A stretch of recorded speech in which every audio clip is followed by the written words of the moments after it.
I'm running for city council because I think I'm the most qualified for the job. First and foremost, I got sick and tired of paying high property taxes, and I thought, okay, what could I do to lower taxes? And so what I did was I knocked on 500 homes just to get an opinion of what people cared about. And I realized that my problems were the same as other people's. We're all trying to figure out a way to lower property tax. We're trying to figure out a way to ensure that we have public safety and make sure that those entities are funded, and as well as projects that relate to that. And we want good local jobs. And I think that's one of the biggest drivers for me running is that we have 14% of land left in Frisco for utilization. And I really want to see industries, especially, I'm biased. I work to ensure that hyperscale data centers are built correctly. And right now I'm doing the first of kind in the world for artificial intelligence. And I thought to myself, why can't we have that in our corner of Northeast Texas? And so, along with that, I think it's also important that the Indian community gets a pretty strong voice. And given the fact that I share such a strong experience with the members of the community, being an immigrant, being a U.S. Navy veteran, being someone who is someone who is a homeowner in Frisco, I figured why not? If I want to change things, as opposed to sitting and talking about it, why not get out there and try to represent my ideas? Top policy priorities obviously is lower tax. So I had a conversation with several ex-mayors and other mayors of other towns that have been successful, city council people who have been successful in doing this. And I decided to look into our budgets. So it's not exactly fully transparent on Frisco, but the last budget filing that we were privy to as far as the debt was about 990 some odd $1 million. And one thing I noticed is that as far as 2022 is concerned, we have 157, could be wrong, about 154, 157 million of unspent bonds. So I was thinking to myself, why aren't you giving the bonds back? That's a preeminent way to pay to lower taxes right there. Number two is looking at it from the current Frisco model, which is you get, if you were to take a dollar, 1 cent goes to the general fund, 1 cent goes to the EDC and CDC. So I thought, why aren't we using the CDC and EDC to attract businesses in Frisco, as opposed to having to rely on things like duplicating efforts like a performing arts center, which is going to cost the taxpayers EDC money, $160 million that could be set aside for other things, while we have a duplicate effort in flight with the Frisco ISD for $54 million, a $300 million one in McKinney. The way I see it is that we're going to have competing businesses in the same tranche of land in Collin and Denton counties, essentially, for the same industry and the same business. So things like that, that's how I'd attempt to fix number one. Number two would be public safety. So right now, our cities have an incredible fire and police department with incredible response times. We're one of the safest cities in the United States, arguably. But how is that going to change when the model of Frisco changes with population?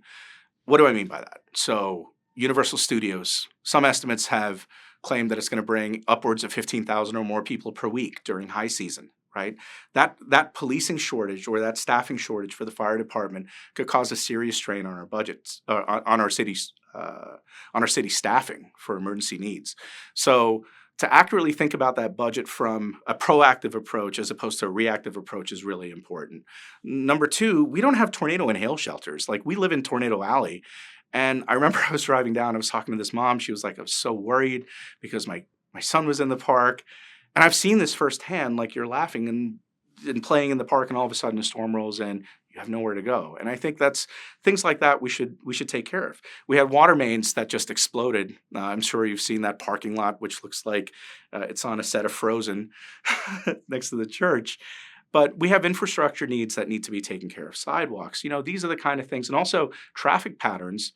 And as we're looking to expand areas of growth and sectors, we're also creating, in a sense, which brings me to my third point, mostly low-income jobs. So if you're talking about a performing arts center or you're talking about Universal Studios, the majority of these jobs are going to be service-related jobs. How are my future kids going to be able to afford a home in Frisco with that kind of salary? So I'm saying, or I'm trying to attract, I believe the proper use of the EDC or EDC fund should be to attract builders like that are in big tech, that are building data centers, that are building power plants, that are building economic development zones that are going to attract the best and the brightest, like the mayor of Plano has successfully done. And going back to the model of what Mayor Masso and George Purifoy did with Frisco, going back to that mindset of, hey, look, we shouldn't be afraid to spend money, but the return on interest, your ROI has to make sense. So those are some of the ideas I have. Success for Frisco. Frisco's already an amazing place to live. I'll tell you right now, my biggest threat in Frisco currently is a squirrel named Hannibal who lives in my front yard. Okay, I've named him Hannibal because he thinks he's the conqueror. He's not. Okay, Frisco is an amazing place to live. But for me, measuring the success of Frisco, certain metrics, like, let's talk about KPIs, right? One KPI, one inimitable KPI would be our debt. How do we lower the city debt quickly?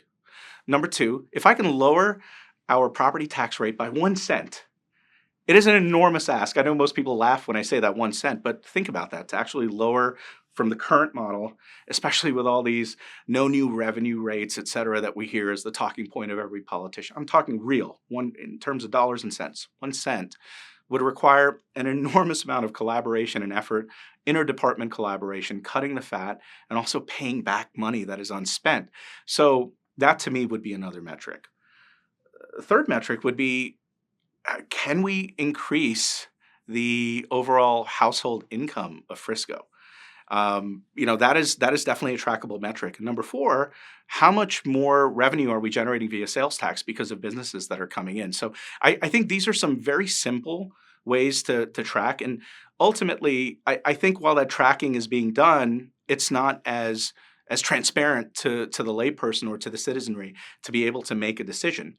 And I think if these things are addressed, one overt salient point that hopefully my campaign tries to bring up, we have a very low voter turnout. So in a city with a population size of almost 240,000 growing, I mean, we're lucky if we get 10%. We're lucky if we get 5% of the voters to turn out. Last city council election was roughly around 12,500 people. So let me break it down in simple terms. I'm talking about this performing arts center, right? If we are asking for an EDC contribution of $160 million to be reallocated, if you're going to use 12,000 people, that's what, like $13,333 per person per vote. And that's just one instance. So that's another metric that I would love to track, is to get out the vote. And if we can incentivize and showcase to people how powerful their vote actually is, not only does it create a stronger electorate, but it also creates a thriving model for business. Because now, think about it from a business perspective. If you're pitching something to City Hall and you have concerned citizens that are coming in, right? You don't have to get a PAC. You don't have to get somebody. If an idea makes sense, it'll make sense because the public will be there and will back you. There's a poem by Rudyard Kipling called If. It's my absolute favorite poem. And I strive to be a politician that embodies those words. But it's like, if you can dream but not make dreams your master, if you can think but not make thoughts your aim, and if you can meet with triumph and disaster and treat those two imposters the same, right? In a sense, that's business, right? You can't guarantee the success of anything. But if you have a well thought out plan that makes sense, I mean, it makes it a heck of a lot easier. That mitigation of risk is always going to be something fundamental, especially when you're dealing with other people's money, right? So to have a very strong engagement with leaders of the business community, like, for example, I'll give you a perfect example. The other night, I was at the Chamber of Commerce Gala, and I met the CEO of CoServe, right? My background is professional background. I served during 9/11 in the military. I renounced my Indian citizenship, became an American citizen, and I became a nuclear reactor operator. And so, as those of us in that field are often want to go, we work in power generation quite a bit and branch out from there. So I spoke to him and I said, hey, we have this perfectly good power plant that is not being used anymore. I know Texas needs to generate over 85 gigawatts of power. We're looking at non-dispatchables as a way to really grow our gigawatt capacity. But we have these things over here. We could have battery storage. We could have all these things. With the advent of machine learning, you're going to have a flicker on the grid that could be in excess of a gigawatt per site, depending on what it is.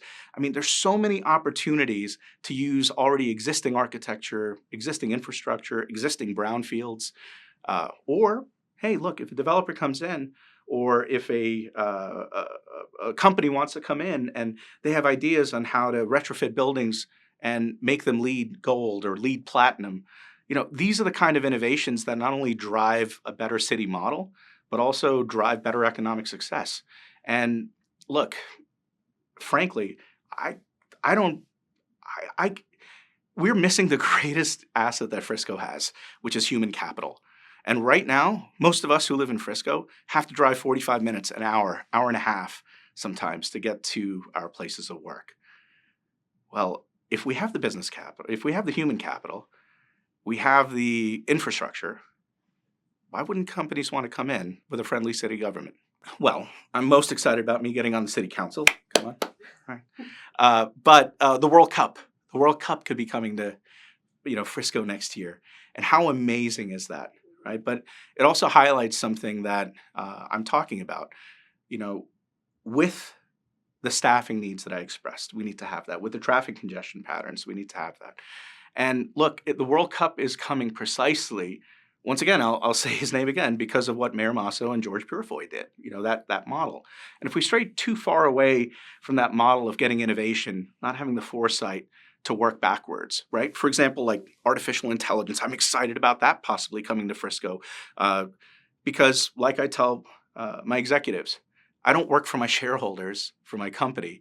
My client, right, is a little boy or a little girl who is in a hospital and they're really scared because they're sick with a form of cancer right now that is incurable. But because of the research that's going to happen at the supercomputer being built at my data center, they'll get a chance to live. So we always have to think about the end user in mind and work backwards from there. So to me, the most exciting part about Frisco is the end user, the future resident of Frisco who's going to benefit not only because of this election, but because of the partnerships and the economic growth our city is about to go through, especially considering that we have 15% of land that is undeveloped. I think that is so cool, and it creates such an opportunity for growth.